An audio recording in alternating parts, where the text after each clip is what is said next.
चंपावत उपचुनाव को लेकर मतदान जारी। दोपहर 1 बजे तक करीब 40% मतदान। लोगों में दिख रहा खासा उत्साह।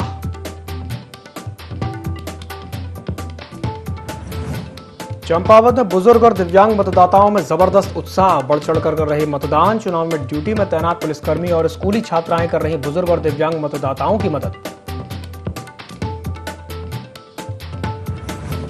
कांग्रेस प्रत्याशी निर्मला गहतोड़ी ने डाला वोट। चंपावत मुख्यालय के बूथ पर जाकर किया मतदान। भाजपा पर लगाया आरोप। डीएम कार्यालय में धरने की दी चेतावनी।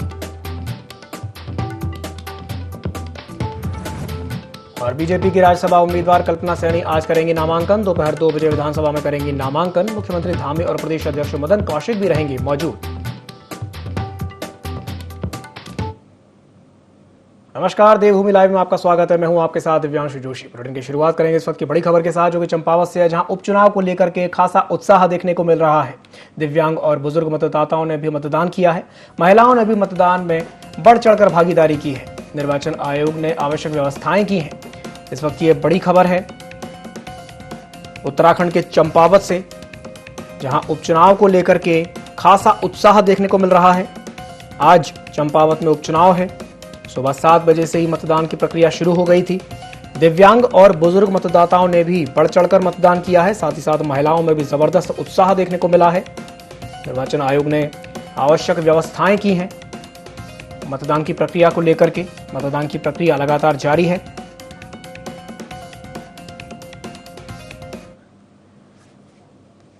तो ये बड़ी खबर है उत्तराखंड के चंपावत से, जहां पर मतदान को लेकर के जबरदस्त उत्साह देखने के लिए मिल रहा है। और इसी खबर पर अधिक जानकारी के लिए हमारे साथ कैलाश बिष्ट जुड़ गए, हमारे सहयोगी देहरादून से। कैलाश, आपसे जानना चाहेंगे कि आज चंपावत में मतदान देखने को मिल रहा है, क्या कुछ वहां पर व्यवस्थाएं देखने को मिल रही हैं और कैसा उत्साह देखने को मिल रहा है, बताइए। देखिए, मैं आपको बता दूं कि आज सुबह 7 बजे से मतदान शुरू हो चुका था और अभी 1 बजे तक 40% के लगभग मतदान हो चुका है। और आपको बता दें कि जिस तरीके से उत्साह यहाँ पर लोगों में देखा जा रहा है, उससे अंदाजा लगाया जा सकता है कि जो मत प्रतिशत अभी तक, वो मत प्रतिशत 40% हो चुका है। और शाम 5 बजे तक अगर वोटिंग होगी तो जाहिर तौर पर मतदान का जो प्रतिशत है वो बढ़ेगा। उसके अलावा मैं आपको ये भी जानकारी दे दूं कि जो दिव्यांग लोग हैं, जो बुजुर्ग यहाँ पर लोग हैं, वो यहाँ पर लगातार आ रहे हैं। भले ही उनके लिए पूरी व्यवस्थाएं यहाँ पर की गई हैं, चाहे व्हीलचेयर की बात हो, पुलिस कर्मियों की बात हो, या फिर जो स्कूली जो छात्र छात्राएं हैं वो यहाँ पर बुजुर्गों को लेकर आ रही हैं। और यहाँ पर सुरक्षा के इंतजामों की बात की जाए, यहाँ पर तमाम एहतियात यहाँ पर बढ़ते जा रहे हैं निर्वाचन आयोग द्वारा। और जिस तरीके से खबरें सुबह आ रही थी कि 18 जो ईवीएम मशीनें थी वो खराब हो गई थी, उसको लेकर तत्काल संज्ञान लिया गया निर्वाचन आयोग द्वारा। तत्काल वहां पर जो वीवीपैट मशीनें थी वो वहां पर दूसरी वहां पर पहुंचाई गई। तो कुल मिलाकर कहा जाए कि सरकार बिल्कुल यहाँ पर अलर्ट मोड में है। खासतौर पर जो निर्वाचन आयोग है, मुख्यमंत्री धामी की बात करें, मुख्यमंत्री धामी भी सुबह 8 बजे आज पहुंचे थे वहां पर। उन्होंने अपील की थी वहां पर लोगों से कि इस लोकतंत्र के पर्व में लोग हिस्सा लें। उसके अलावा कांग्रेस की प्रत्याशी की बात करूं, उन्होंने भी आज अपना मतदान आज उन्होंने अपना किया है। तो कुल मिलाकर कहा जाए कि जो इस वक्त जो सिनेरियो है, सिनेरियो बिल्कुल ठीक वहां पर चल रहा है। शांतिपूर्ण वहां पर मतदान चल रहा है। और लगातार जिस तरीके से जो प्रतिशत मतदान का बढ़ रहा है, उससे साफ तौर पर यह जाहिर है कि लोग अधिक से अधिक संख्या में अपने मतों का इस्तेमाल करना चाहते हैं। जी कैलाश जी, आपसे ये भी जानना चाहेंगे, चूंकि आज दिव्यांग मतदाताओं की बात की जाए या बुजुर्ग मतदाताओं की बात की जाए, वो भी वहां पर बढ़ चढ़कर हिस्सेदारी कर रहे हैं, भागीदारी कर रहे हैं, तो उनके लिए क्या खास इंतजाम किए हैं वहां पर? देखिए, बिल्कुल जो बुजुर्ग हैं, जो दिव्यांग जो मतदाता हैं, उनके लिए व्हीलचेयर्स की वहां पर मदद की रखी गई है। जो बुजुर्ग महिलाएं हैं, उनको लाने के लिए वहां पर पुलिसकर्मी मौजूद है। उनकी ड्यूटी वहां पर तैनात है, चाहे महिलाएं हों चाहे पुरुष यहाँ पर पुलिसकर्मी हों। उसके अलावा जो स्कूली जो छात्राएं हैं, उन छात्राओं को भी वहां पर ट्रेंड किया गया है। उनको ट्रेनिंग के तहत वहां पर रखा गया है कि किस तरीके से उनको बुजुर्ग महिलाओं को वहां पर लेके आना है। जो पेशेंट्स हैं, पेशेंट अगर कोई अपना वोट देना चाहे तो उसके लिए भी वहां पर हर तरीके से इंतजाम किए गए। तो कुल मिलाकर जितने भी वर्ग हैं, अलग अलग वर्ग के लोग हैं, वो तमाम लोग वहां पर पहुंच रहे हैं। और कुछ महिलाएं, तो यहाँ पर ताजुब वाली बात है कि कुछ महिलाएं यहाँ पर ऐसी भी थी जिनकी उम्र 90 से ज्यादा थी, लेकिन वो अपना मतदान देने वहां पर आई, अपने मत का इस्तेमाल करने वहां पर आई। यानी ये कहा जा सकता है कि एक और तो निर्वाचन आयोग की जो कोशिशें थी, वो कोशिशें रंग लाती यहाँ पर नजर आ रही हैं। क्योंकि जिस तरीके से यहाँ पर लोग यहाँ पर आ रहे हैं, और आज मौसम भी यहाँ पर अनुकूल है, बारिश नहीं हो रही। और बीते दिनों जो बारिश यहाँ पर हुई थी, उससे मौसम में गर्माहट ज्यादा नहीं है, लिहाजा जो मत प्रतिशत है वो लगातार बढ़ता नजर आ रहा। कैलाश जी, सुरक्षा को लेकर के प्रशासन ने क्या कुछ वहां पर इंतजाम किए हैं? देखिए, जहां तक सुरक्षा की बात है तो एक महज एक सीट है जिस पर ये उपचुनाव होना है, और चंपावत की जो सीमाएं हैं वो नेपाल से लगी हुई सीमाएं हैं, तो जाहिर तौर पर यहां पर जब दूसरे देश की सीमाएं हैं तो सुरक्षा बहुत ज्यादा यहां पर महत्वपूर्ण हो जाती है। संवेदनशील जितने भी बूथ हैं उन तमाम संवेदनशील बूथों पर सुरक्षा के एहतियात पहले ही यहाँ पर बढ़ा दिए गए थे, यहाँ पर गाइडलाइंस जारी कर दी गई थी निर्वाचन आयोग द्वारा, और खुद जो जिला निर्वाचन अधिकारी हैं वो लगातार यहाँ पर मॉनिटरिंग कर रहे थे। और आज भी हमने देखा है कि सुबह से ही वो कई बूथों का आज निरीक्षण कर चुके हैं, दौरा कर चुके हैं, कर्मचारियों अधिकारियों से बात कर रहे हैं कि अगर कहीं पर किसी तरह की कोई भी दिक्कतें अगर पेश आती हैं तो वहां पर निर्वाचन आयोग सख्ती से वहां पर अपनी यहाँ पर कार्रवाई करेगा। और यहाँ पर जिस तरीके से हमने देखा है कि 2 दिन पहले से ही सघन लगातार चेकिंग अभियान चल रहे थे, और जब 29 तारीख को जब प्रचार थमा था तो 5 बजे के बाद जो सीमाएं थी, सीमाओं को सील करना प्रारंभ कर दिया गया था निर्वाचन आयोग द्वारा। जो गाड़ियां थी, गाड़ियों की सघन चेकिंग यहां पर पुलिस कर्मियों द्वारा और जो एसएसबी के जवान हैं उनके द्वारा की जा रही थी, ताकि किसी तरह की कोई घटना इस विधानसभा चुनाव उपचुनाव में ना होने पाए। लिहाजा उसी का नतीजा है कि आज जो चुनाव संपन्न हो रहा है, जो चुनाव अभी चल जी। रहा है, उस चुनाव में अभी तक किसी भी तरह की कोई अप्रिय घटना का समाचार नहीं मिला है। कैलाश जी, तमाम जानकारी साझा करने के लिए बहुत बहुत धन्यवाद। तो ये बड़ी खबर है चंपावत से, जहां पर जो उपचुनाव है वो लगातार जारी है, और इसी खबर पर अधिक जानकारी के लिए हमारे साथ टनकपुर से संवाददाता अशोक सरकार जुड़ गए हैं। अशोक, आपसे जानना चाहेंगे कि आज जो उपचुनाव वहां पर देखने को मिल रहा है, जिस तरीके से उत्साह लोगों में देखने को मिल रहा है, क्या कुछ कहेंगे इस पर? अशोक, क्या आप मेरी आवाज सुन पा रहे हैं? अशोक, क्या आप तक मेरी आवाज पहुंच रही है? तो ये बड़ी खबर है उत्तराखंड के चंपावत से, जहां पर आज उपचुनाव है। उपचुनाव को लेकर के मतदान की जो प्रक्रिया है वो सुबह 7 बजे से शुरू हो गई थी। निर्वाचन आयोग ने सभी आवश्यक व्यवस्थाएं की हैं, सारी व्यवस्थाएं की गई हैं। आज महिलाओं में भी जबरदस्त उत्साह देखने को मिला है। सुबह से ही महिलाओं की भागीदारी वहां देखने को मिली है। साथ ही साथ दिव्यांग मतदाता और जो बुजुर्ग मतदाता हैं वो भी वहां पर पहुंच रहे हैं। हर तरह के वहां पर इंतजाम किए गए हैं, सभी प्रकार के वहां पर इंतजाम किए गए हैं। और इसी खबर पर अधिक जानकारी के लिए हमारे साथ टनकपुर संवाददाता अशोक सरकार जुड़ गए हैं। अशोक, आपसे जानना चाहेंगे वहां पर जिस तरीके से व्यवस्थाएं देखने को मिल रही हैं, ये कहा जा सकता है कि काफी शांतिपूर्ण तरीके से मतदान हो रहा है? यहाँ जो मतदान हो रहा है सुबह 7 बजे से बहुत शांतिपूर्ण तरीके से मतदान हो रहा है, और सुरक्षा व्यवस्था भी बहुत शांति किया जा रहा है। सुरक्षा व्यवस्था पुख्ता हुआ है यहाँ पे, और मतदान बड़ी शांतिपूर्वक यहाँ हो रहा है। अशोक, अभी ये बात देखने में आई थी कि अभी कुछ देर पहले जो कांग्रेस प्रत्याशी है निर्मला गहतोड़ी, उन्होंने भी अपना वोट डाला था, और उन्होंने कई तरह के आरोप भी लगाए हैं कुछ चीजों को लेकर के। उसके बारे में क्या कुछ जानकारी है, बताइए। उन्हें आरोप लगा है कि हमारे जो है टनकपुर क्षेत्र में कई जगह उनके बस्ता तक नहीं लगे हैं, जो बस्ता लगाए जाते हैं और जो टेंट लगाए जाते हैं वो तो नहीं लगे। तो उनका ये है कि जो हमारे कार्यकर्ताओं के टेंट भी नहीं लगने के तो सब आरोप उनके प्रति आरोप उनके पर लगाए गए। अशोक, जानकारी साझा करने के लिए बहुत बहुत धन्यवाद। ये बड़ी खबर है उत्तराखंड के चंपावत से, जहां पर मतदान की जो प्रक्रिया है वो सुबह 7 बजे से शुरू हो चुकी है, और इस मतदान में महिलाओं ने भी बढ़ चढ़कर भागीदारी की है। साथ ही साथ दिव्यांग जो मतदाता हैं और जो बुजुर्ग मतदाता हैं उनकी भी भागीदारी यहां पर देखने को मिली है। बढ़ते अगली खबर की ओर। उत्तराखंड में बजट सत्र को लेकर सरकार ने अपना फैसला बदल लिया है। पहले से ग्रीष्मकालीन राजधानी गैरसैंण में आयोजित करने वाली थी, लेकिन अब इसे देहरादून विधानसभा में ही पेश किया जाएगा। इसी को लेकर विपक्ष की कांग्रेस और आम आदमी पार्टी को सरकार को घेरने का मौका मिल गया है। आपके ज्योत सिंह बिष्ट ने सरकार पर हमला बोलते हुए कहा कि सरकार अनर्गल घोषणाएं करती है, सरकार को गैरसैंण में हुए खर्च का हिसाब देना चाहिए। गैरसैंण का डंका पीटने वाली सरकार अब गैरसैंण में ही सत्र आयोजित कराने से पीछे हट रही है। इसके लिए सरकार को प्रदेश की जनता को जवाब देना पड़ेगा।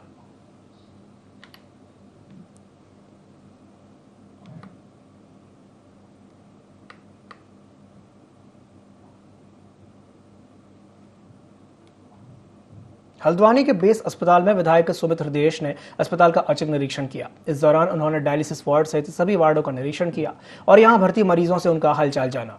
तीमारदारों से हॉस्पिटल में मिल रही सुविधाओं और कमियों की जानकारी लेने के बाद विधायक सुमित ने ओपीडी ब्लॉक इमरजेंसी और फार्मेसी का भी निरीक्षण किया। हॉस्पिटल में डॉक्टर्स और नर्सिंग स्टाफ की भारी कमी को लेकर विधायक सुमित ने सीएमएस से बात की और हॉस्पिटल में स्वास्थ्य व्यवस्थाओं को दुरुस्त करने के लिए सभी आवश्यक कार्य करने के लिए निर्देशित किया। डॉक्टर्स को देखिए, जो डॉक्टर्स और यहाँ का स्टाफ है उसको हम धन्यवाद ही दे सकते हैं कि इतनी अच्छी सेवा वो फिर भी विपरीत परिस्थितियों में, क्योंकि उसकी कमी है, स्टाफ की कमी है। स्ट्रक्चर ढांचा बहुत बढ़िया है यहाँ पे, जो फैसिलिटीज हैं उसमें कहीं मेरे को लगता नहीं है कि उपकरणों में कहीं कमी है, लेकिन जो मैन पावर है उसमें बहुत कमी है। डॉक्टर्स की कमी है, नर्सिंग स्टाफ की कमी है और 4th क्लास के जो हमारे एम्प्लॉयज हैं उनकी कमी है। ये सारी चीजें देख के आए और वहाँ जितने मरीज थे उनसे भी बातचीत करके उनको उनके सामने भी ये सारी बातें हुई हैं। तो आज काफी जो एक मिथ्या थी डायलाइजर की वो भी टूटी। रानीखेत के राजकीय चिकित्सालय में अग्निशमन विभाग ने सुरक्षा को देखते हुए आग से बचाव और अग्निशमन यंत्रों के संचालन की जानकारियां दी।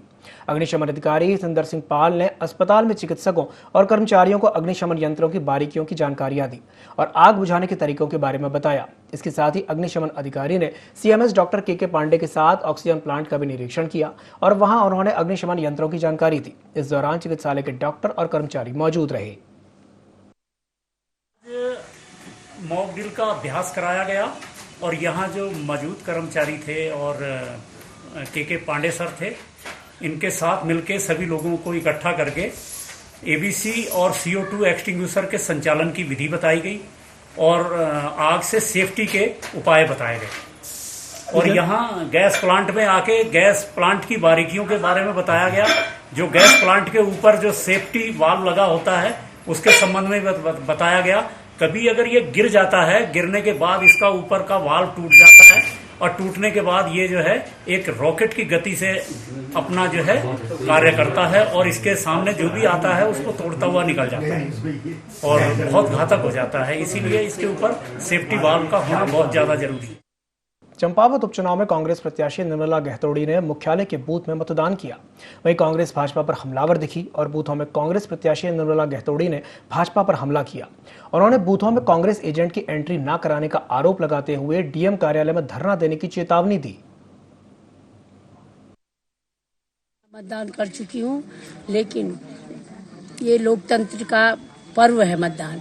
इन लोगों के द्वारा जिस तरह से गुंडागर्दी की जा रही है, बूथों को एक तरफ से सोचो कि कैप्चरिंग करने की बात कही जा रही है। मुझे अभी बनबसा से फोन आया, कैनाल में मेरे 5 बूथ है, वहाँ पर एक सुभाष थपलियाल नाम का कोई ठेकेदार है, उसने हमारे 5 बूथ के बच्चों को भगा दिया। उसने कह दिया कि भाई क्या कितने पैसे दिए, हम तुम्हें 5 गुना देंगे और तुम्हें कल नौकरी करनी है, नहीं तुम्हारा भविष्य है, मुख्यमंत्री के खिलाफ क्यों खड़े हो, तुम घरे चले जाओ, नहीं तो कल देख लेना। इस तरह से धमकियां, ये लोकतंत्र की हत्या है कि नहीं है? वो सुभाष थपलियाल इतना बड़ा हो गया कि उसको लोकतंत्र से बड़ा हो गया अपने को। अगर इसी तरह से होगा तो मैं आज ही ये मतदान अगर इस तरह हुआ तो मैं डीएम ऑफिस में धरना दे दूंगी और कार्रवाई की मांग करूंगी कि इन बूथों को इनका मतदान रद्द किया जाए जिसमें हमारे एजेंट नहीं है और धमका के भगा दिया गया है। और मैं तब तक नहीं उठूंगी जब तक ऐसी कार्रवाई नहीं। ट्रांजिट कैंप थाना क्षेत्र के फूलसुंगी में दिन दहाड़े एक युवक पर फायरिंग करने का मामला सामने आया है। गनीमत यह रही कि गोली युवक के गर्दन के ऊपरी हिस्से को छूकर निकल गई। वहीं फायरिंग की आवाज सुनकर क्षेत्र में हड़कंप मच गया। मौके पर भीड़ एकत्रित होते देखकर के आरोपी भाग गए। घटना की सूचना पर पहुंची पुलिस ने मामले की जांच शुरू करते हुए आसपास के सीसीटीवी फुटेज खंगालना शुरू कर दिया है। पीड़ित सानू प्रताप ने बताया कि कल शाम कुछ युवकों से उसका विवाद हो गया था। सुबह 11:30 बजे जब वो किसी परिचित से मिलने धनवंतरी अस्पताल फूलसुंगी में पहुंचा था, इस दौरान कुछ अज्ञात युवकों ने उसे घेर लिया और उसके साथ हाथापाई शुरू कर दी। इस दौरान एक आरोपी ने गोली चला दी।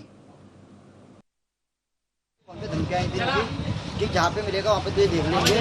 फिर उसके बाद मेरे को ऐसे लगा कि ये लोग ऐसे ही कर रहे होंगे, शायद कोई मजाक कर रहे हैं। तो उसके बाद में ये आते हैं, सुबह जो खाने पीने आया था तभी आए अचानक ही, तो इन्होंने ताबड़तोड़ फायरिंग कर दी मेरे को। मैं चाय पीता यहाँ पे ढाबे पे यादव जी के। किसी बात को, किसी कॉमन फ्रेंड को लेकर के इनका आपस में विवाद हुआ था। आज जब ये सानू अपने किसी रिश्तेदार को सुबह ब्रेकफास्ट देने के लिए अपने एक दोस्त के साथ धन्वंतरी अस्पताल पहुंचे थे। उसी बीच में इस विवेक ने उसको देखा। देखने के बाद इसने अपने एक दोस्त को सूचना दी। 3 लड़कों का नाम आ रहा है और अन्य 2-3 लड़कों का नाम आ रहा है। इन्होंने इकट्ठा किया, फिर इनकी आपस में कहासुनी हुई, छीना झपटी हुई और उसमें गोली चलने की सूचना प्रकाश में आ रही है। अभी हमारे द्वारा वहाँ पे CCTV कैमरे भी दिखाया जा रहा है। इनके द्वारा तहरीर दी जा रही है। मुकदमा पंजीकृत करके हमारे द्वारा वैधानिक कार्रवाई इसमें की जाएगी। कृषि के क्षेत्र में काश्तकारों को आत्मनिर्भर बनाने और नरेंद्रनगर के बगरधार स्थित कृषि मंडी को सुव्यवस्थित तौर तरीकों से संचालित करने के मकसद से मंडी कार्यालय में मंडी समिति के अध्यक्ष वीर सिंह रावत की अध्यक्षता में एक आवश्यक बैठक आहूत की गई। इस बैठक में उत्तराखंड कृषि मंडी समिति के उपनिदेशक विजय थपलियाल, सचिव अजय डबराल और मंडी समिति के उपाध्यक्ष सिद्धार्थ राणा मौजूद थे। बैठक की अध्यक्षता मंडी समिति के अध्यक्ष वीर सिंह रावत ने की। इस दौरान उन्होंने इस बात पर खासा जोर दिया कि कृषि क्षेत्र में हो रही भारी प्रतिस्पर्धा के बीच काश्तकार अच्छी उपज पैदा करने के साथ अपने उत्पादन का उचित और लाभकारी मूल्य कैसे प्राप्त कर सकें। वहीं उपनिदेशक कृषि मंडी समिति उत्तराखंड विजय थपलियाल ने कहा कि मंडी को फंक्शन में लाने के लिए क्षेत्र के व्यापारियों को लाइसेंस देने की कार्रवाई अमल में लाई जाएगी। खुली है, उस पर हम शीघ्र से शीघ्र जो हमारी सरकार ने एक किसानों की आय दुगनी करने के लिए यहाँ पे एक नवीन मंडी का जो यहाँ पे खुली है, तो यहाँ पे बैठक की है हमारे जो डायरेक्टर हैं कृषि मंडी के। तो हम सबसे पहले जो है यहाँ पर जो है हमारे जो व्यापारी लोग हैं, सब्जी विक्रेता हैं, उनके हम यहाँ पे लाइसेंस बनवाएंगे और हमने पेपर भी कल हम इसको पेपर भी दे देंगे 1-2 दिन में। और जो है इस पर एक निश्चित डेट होगी। सबसे पहले कार्य हमारा लाइसेंस बनाने का, उसके बाद यहाँ पर हम दुकान आवंटन करेंगे और तुरंत हमारी जो है यहाँ पर मंडी का जो संचालन, जो हमारे यहाँ पे किसानों की जो यहाँ पहाड़ में जो सब्जियाँ यहाँ पे होती हैं वो यहाँ पे आएंगे और अपनी जो है अच्छे से मूल्य यहाँ पे प्राप्त करें। विश्व तंबाकू निषेध दिवस पर कर्णप्रयाग में स्कूली बच्चों ने रैली निकालकर तंबाकू छोड़ने का संदेश दिया। साथ ही प्रतिज्ञा ली कि वे जीवन में कभी भी तंबाकू का सेवन नहीं करेंगे। स्कूली बच्चों ने कहा कि आम लोगों को नशे के खिलाफ जागरूक करना चाहते हैं, क्योंकि नशे से शरीर ही नहीं बल्कि समाज भी खराब होता है। नशे को छोड़कर ही हम नशा मुक्त भारत का निर्माण कर सकते हैं।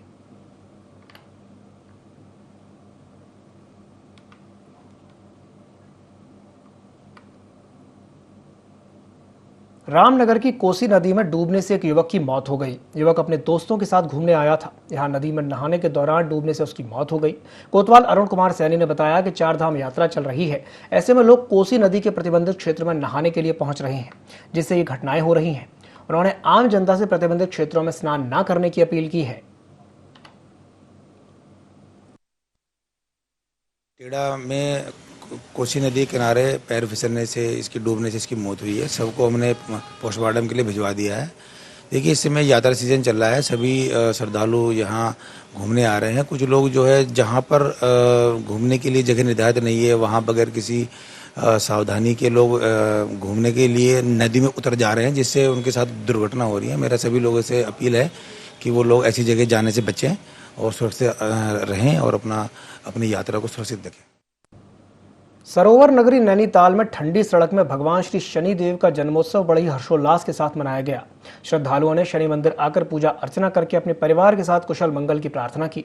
महिलाओं के द्वारा मंदिर में भजन कीर्तन का आयोजन किया गया। इस दौरान भक्त मस्ती में नाचते हुए नजर आए। शनि मंदिर के व्यवस्थापक हेम जोशी ने बताया कि सोमवती अमावस्या और शनि जयंती कई वर्षों के बाद एक साथ पड़ी है, इसलिए यहाँ पर शनि जन्मोत्सव मनाया गया है।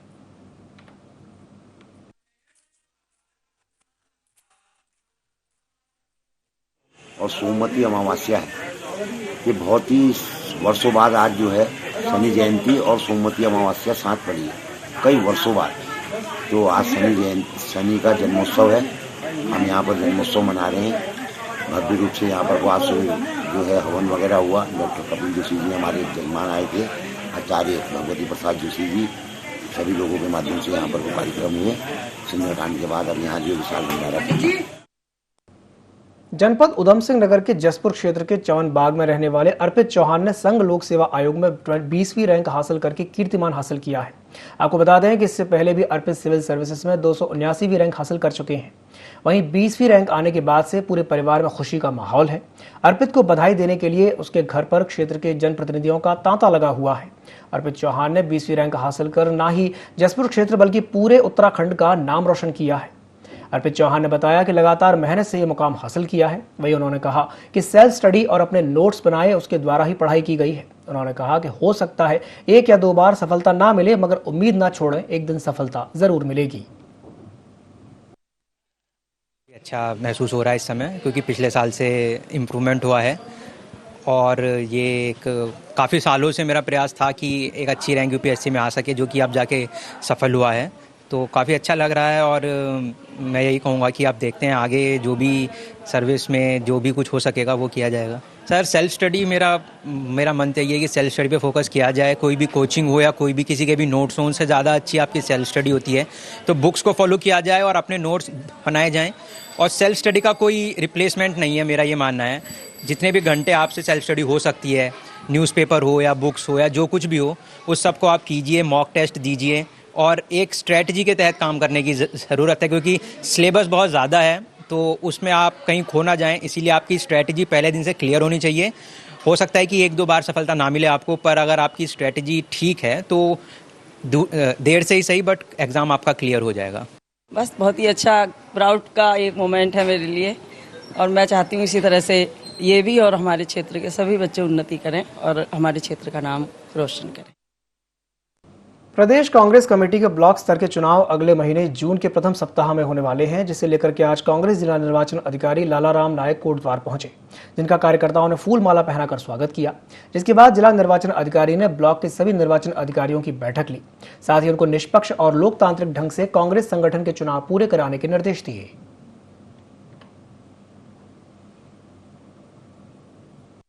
कमेटी का पूरे देश के अंदर संगठनात्मक चुनाव चल रहे हैं, उसी संगठनात्मक चुनाव की प्रक्रिया का निर्वहन करने के लिए मैं आज कोटद्वार जिला में पधारा हूं और एआईसीसी ने मुझे कोटद्वार जिला का डीआरओ जिला निर्वाचन अधिकारी नियुक्त किया।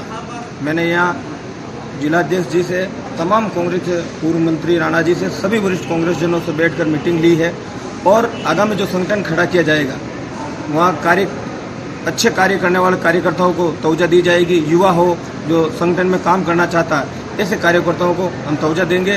निष्पक्ष चुनाव होंगे संगठन के और एआईसीसी और पीसीसी जो निर्देश मिले उसी के अनुरूप बूथ लेवल से लेकर बूथ के डेलीगेट बनेंगे, अध्यक्ष बनेंगे, ब्लॉक के अध्यक्ष बनेंगे, पीसीसी का मेंबर बनेगा और डीसीसी से एआईसीसी के मेंबर भी जाएंगे। तो वो तमाम संगठन की चुनाव की प्रक्रिया के संदर्भ में हम आए और आज यहाँ कांग्रेस जनों की मीटिंग ली।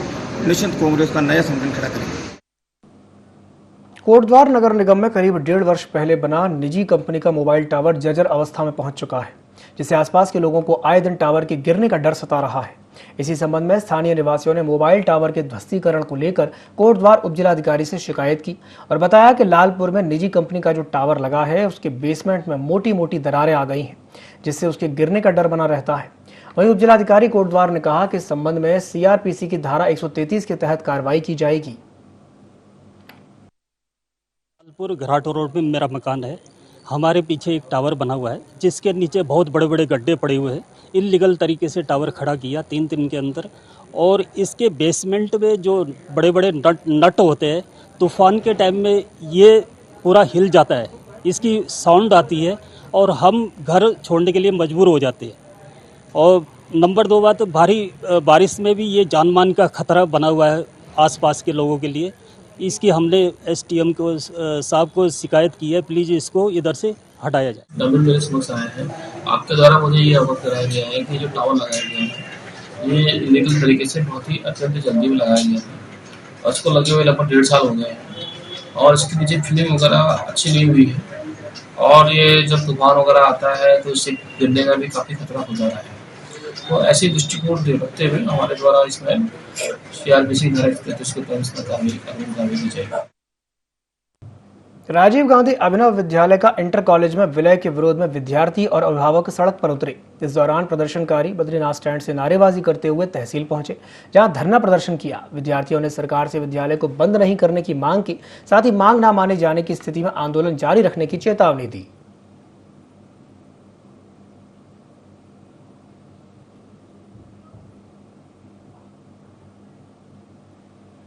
बुलेटिन में फिलहाल के लिए इतना ही। दीजिए इजाजत, नमस्कार।